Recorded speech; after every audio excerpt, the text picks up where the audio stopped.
अगर मैं आपसे कहूं कि इस दुनिया में एक ऐसा इंसान था जिसने कभी नींद नहीं ली, ना एक दिन, ना एक हफ्ता, बल्कि सालों तक, तो क्या आप मुझ पर विश्वास करेंगे? क्योंकि साइंस कहती है बिना नींद इंसान मर सकता है, लेकिन इस कहानी ने साइंस को भी सोचने पर मजबूर कर दिया। हम इंसान अपनी जिंदगी का लगभग 1/3 हिस्सा सोते हुए बिताते हैं। नींद के बिना दिमाग ठीक से काम नहीं करता, याददाश्त कमजोर हो जाती है, दिल की बीमारियां बढ़ जाती हैं और धीरे धीरे इंसान पागलपन की तरफ बढ़ने लगता है। साइंस के अनुसार अगर कोई इंसान 11 दिन तक नहीं सोता तो उसका दिमाग टूटने लगता है। फिर भी इतिहास में एक ऐसा नाम है जिसने इस नियम को तोड़ दिया। इस आदमी का नाम था अल हरपेन। 1900 के दशक की शुरुआत में अमेरिका के न्यू जर्सी में अल हरपेन दुनिया भर में मशहूर हो गया। उसका दावा था उसने अपनी पूरी जिंदगी में कभी नींद नहीं ली, ना बचपन में, ना जवानी में, ना बुढ़ापे में। जब लोग रात में सो जाते थे तब अल हरपेन अखबार पढ़ता, टहलता या चुपचाप बैठा रहता।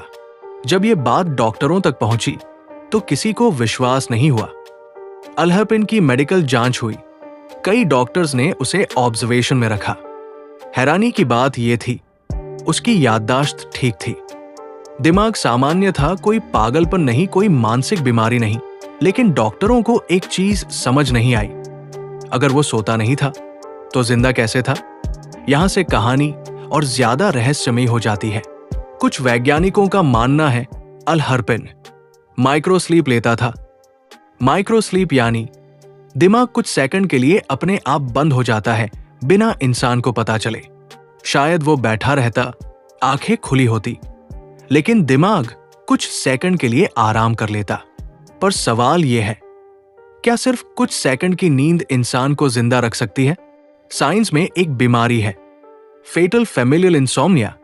इस बीमारी में इंसान धीरे धीरे सोने की क्षमता खो देता है और कुछ महीनों या सालों में उसकी मौत हो जाती है। लेकिन अल हरपेन को यह बीमारी नहीं थी। तो क्या वो इंसानी शरीर की सबसे बड़ी गलती था? अल हरपेन 1947 में मरा, बिना कभी ये साबित हुए कि वो सच में सोता था या नहीं। आज भी वैज्ञानिक मानते हैं या तो वो इंसानी इतिहास का सबसे अनोखा केस था या कुछ ऐसा हुआ जो आज की साइंस भी समझ नहीं पाई। लेकिन असली सवाल यह है, अगर कोई इंसान बिना सोए जिंदा रह सकता है तो क्या हम इंसानी शरीर के बारे में सच में सब कुछ जानते हैं, या फिर कुछ रहस्य ऐसे हैं जो हमेशा रहस्य ही रहेंगे?